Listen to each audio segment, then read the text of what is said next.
Fala pessoal, tudo beleza? Hoje nós vamos falar do MyLink 1, alguns problemas e dificuldades aí dos proprietários do Onix e do Prisma de 2014 a 2019 estão tendo aí com relação ao MyLink 1. Antes de começarmos a falar sobre o assunto, eu queria pedir a vocês que compartilhassem esse vídeo, deixasse o seu like e se inscrevesse no canal. Tem vários vídeos que falam sobre o MyLink, sobre o Onix, sobre o Prisma. É muito importante para você que é proprietário e às vezes tem alguma dificuldade. Vamos lá, pessoal. Qual é o problema de hoje? É o seguinte: MyLink conectado no Bluetooth, porém não toca o áudio.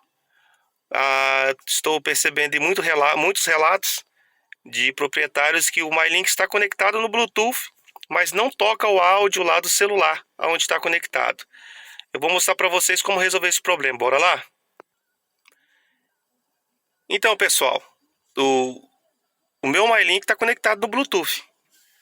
Porém, ele não está tocando áudio. Ele está tocando rádio, ó. Isso é rádio, ó. Vou mudar para vocês pro AM, ó. AM, ó. Está tocando rádio. Porém, o MyLink, o Bluetooth está conectado. Por que ele está conectado? Olha ali. Sinalzinho de que o Bluetooth está conectado. Só que quando eu coloco aqui para tocar o som do meu celular, ele não toca.